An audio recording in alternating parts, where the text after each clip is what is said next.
को शेट ठोक दीजिए, महाकाल का धमाके लाके शेट ठोक दीजिए, 5,000 लौटे दिख जाना चाहिए। एग्जाम हॉल में तुमने नोटिस भी किया होगा, ठीक है, एग्जाम हॉल में तुमने नोटिस भी किया होगा कि अगर कोई टीचर किसी का पेपर छीन रहा होता तो जनरली, मैं ये नहीं कह रहा, स्टैंडर्ड नहीं बना रहा उसको, जनरली वो लड़के होते थे, ठीक है, जनरली 1 घंटे से बैठे हैं कि भाई दोस्त अभी चीटिंग कराएगा, दूसरा दोस्त तीसरे के भरोसे बैठा है कि 1 घंटा, मैं 2 घंटे बाद, जो सबसे आगे वाला है वो 2 घंटे तक कुछ नहीं लिखेगा, आखिरी घंटे में उसको मिलने वाला है, जो जिससे पूछेंगे वो भी तो पूछेगा किसी से, तो पीछे वाला बंदा पहले करेगा, फिर वो इसको बताएगा, फिर इसको आएगा। दौड़ना तो पड़ता है। उसके चक्कर में क्या होता था कि पहले बैठे हुए शक्ल देख रहे, भाई कोई बता दो समय घंटी बनने जैसे बोले टीचर बोलेगा ना, टाई और जो कहते थे उसको शीट्स, धागा फेंकते जा रहे हैं सबके ऊपर एक एक धागा, ठीक है, तब उसको अचानक से आता है, यार पढ़ा तो था, मेरे को भी तो आता है, घिसना स्टार्ट करेगा, तब तक टन टीचर खींच ना ना ना, अरे 1 मिनट में तू ऐसा क्या लिख लेगा, तू टॉप मार देगा, पास हो रहा है, बस लिख लेगा, नहीं हो रहा भाई, तेरी शक्ल बता रही है, ठीक है। हाँ, तो आखिरी में जो बच्चों की स्पीड आती है ना, उससे कोई फायदा नहीं होता, स्टार्टिंग से मेंटेन करना पड़ता है। हाँ यस, ऐसी एक बार क्या हुआ, ढीले इंसान तो हर जगह ही होते हैं। कॉलेज की बात है, कॉलेज में जो हमारी क्लासें लगती थी ना, ठीक है, कॉलेज में क्या होता है कि बड़े से हॉल में लगती हैं क्लासें, ठीक है, जैसे यहां पर टीचर पढ़ा रहा है तो ऊपर इस टाइप से आपकी ना वो सीटिंग अरेंजमेंट होती है, ऐसे करके स्टेप्स में होती है, ऑडिटोरियम टाइप का लगता है। पहले दिन आपको लगेगा भाई साहब कहां पढ़ने आ गए, दूसरे दिन में नींद आनी स्टार्ट हो जाती है सारा जोश ठंडा, टीचर यहां पर खड़ा होकर पढ़ा रहा है, पीपीटी लगा रखी है हमारे जैसी, ठीक है। मेरा एक दोस्त था जो यहाँ पर, हम लोग आखिरी बेंच पे बैठते थे, ठीक है, हाँ, कि भाई टीचर को शक्ल याद ना रहे कि यही नहीं पढ़ता था। अब क्या होता था कि जनरली टीचर यहीं से पढ़ा के निकल जाता था, यहाँ गेट होता था, यहाँ से टीचर निकल जाता था, तो ऐसे ही ढीला इंसान था वो यहाँ पर आके ऐसे लेट जाता था आराम से,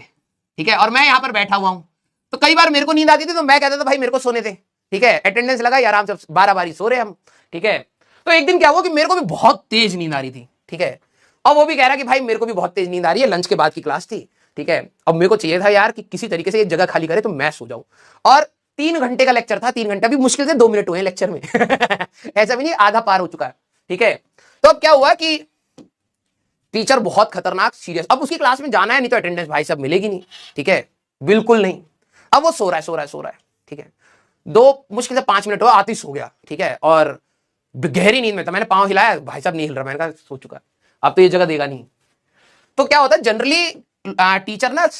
अटेंडेंस बीच में कभी भी ले लेता था ये, ठीक है, रीजन बीइंग कि कुछ बच्चे होते थे कि क्योंकि पीछे भी गेट होता था, कुछ बच्चे होते थे अटेंडेंस देके भाग जाते थे, ठीक है, प्रॉक्सी लगा के निकल जाते थे, कुछ होते थे जब फोन कर देते थे, बच्चे बाहर घूम रहे हैं, फोन करते भाई अटेंडेंस होने वाली आ जाए, तो वो पीछे से आके अपनी अटेंडेंस लगा लेते थे। तो क्या होता था टीचर अचानक से जाता था, ऐसे घूमते घूमते सारे गेट बंद करे, अटेंडेंस स्टार्ट, अब नहीं होगी, कोई नहीं आएगा। तो क्या हुआ कि अब वो 1 सेकंड का मौका देते थे बस, अटेंडेंस में नाम लिया, अटेंडेंस यस सर नहीं बोला, एब्सेंट, उसके बाद तुम पीछे दौड़ते रह जाओ, कोई दिक्कत नहीं है। तो क्या हुआ कि ये सो रहा था, अब मैंने कहा ये कतई ढीला, एग्जाम में भी जैसे मैं अभी आपको बता रहा हूं ना, उसी से मेरे को याद है, क्योंकि एग्जाम में हर बार सीट पकड़ के बैठा होता था, ठीक है, तो लेटा हुआ है और मेरे को आ रही नींद, मैं ऐसे कर रहा हूँ भाई कि किसी तरीके से सोने को मिल जाए, हेड डाउन भी नहीं कर सकते। तो मैंने क्या करा, उसका जूते उते खोल के आराम से पाँव ऐसे करके आराम से सो रहा, मैंने अंगूठा पकड़ा, मैंने कहा ऐसे हिलाया, और मैंने कहा भाई अटेंडेंस आ गई, तेरी अटेंडेंस आ गई, वो लेटे लेटे कह रहा है प्रेजेंट मैडम प्रेजेंट पूरी क्लास चल रही है आराम से। तुम अब ये सोचो कि पूरी क्लास शांत है, ठीक है, वो नींद में हाथ खड़ा करके कह रहा प्रेजेंट मैडम प्रेजेंट, ठीक है, पूरी क्लास मुड़, अब वो क्या है, वो उसको लगा कि मैंने प्रेजेंट बोल दी है, ठीक है, अब मैं सो जाऊंगा, वो आराम से ऐसे करके फिर सो गया, पूरी क्लास शांत, ठीक है, उसने ध्यान नहीं दिया कि दूसरे की अटेंडेंस हो रही है नहीं हो रही है। मैंने जैसी उसने मेरे को क्या पता था प्रेजेंट बोलने लगे, मुझे लगा था कि उठ जाएगा, उठेगा तो मैं सो जाऊंगा, मुझे क्या पता था वो वहीं से बोल देगा प्रेजेंट। मैंने जैसे वो प्रेजेंट बोला, भाई साहब मेरी आंखें बिल्कुल लाल हो रखी थी नींद से, मैं बिल्कुल नीचे बैठा ऐसे ऐसे करके, जैसे टीचर यहां से चढ़ना स्टार्ट हुआ, वो मैडम यहां से चढ़ना स्टार्ट हुई, बीच में स्टेयर्स थी, ऐसे चढ़ना स्टार्ट हुई, मैं यहां से खिसक के इधर आके बैठ गया। मैंने कहा मेरी शक्ल ना दिख जाए भाई साहब, कहेंगे ये दोनों ही सो रहे हैं, ठीक है, ये यहां पर आराम से लेटा हुआ है, ठीक है, वो कह रहा कहां जा रहा है, मैंने कहा रुक आ रहा हूं भाई साहब। मैं भाई देखा चप्पल अप्पल उतार के आराम से तकिया लगा रखा है बैग का, और मस्त सो रहा है मोबाइल चलाकर, ऐसे आराम से ऐसे चल रहा है। ये 2 साल लगातार फेल हुआ है, उसके बाद सीट चाहे जितना खींच लो बेटा, कुछ नहीं होगा, स्टार्टिंग से मेहनत करनी चाहिए, समझ रहे हो। हाँ, और ये मैम ना ऐसे थी कि इंग्लिश में बात करो, ठीक है, हिंदी में अलाउड ही नहीं था भाई इनकी क्लास में, सारे जितने भी लड़के चुप हैं, बात ही नहीं कर रहे, ठीक है, मैम कह रही मैं तुम्हें फेल कर दूंगी, कुछ नहीं बोल रहा भाई, इंग्लिश नहीं आती हमें, तुम हमें फेल कर दो, हमें इंग्लिश नहीं आती। एक्सेप्टेंस है उस चीज का कि भैया आप हमें फेल करना चाहें कर दीजिए, कोई दिक्कत नहीं है, हम इंग्लिश नहीं बोल सकते, क्योंकि अगर तुम इंग्लिश गलत बोलते थे तो करेक्ट करती थी, कहती थी अरे तुम इंग्लिश नहीं बोलनी आती है।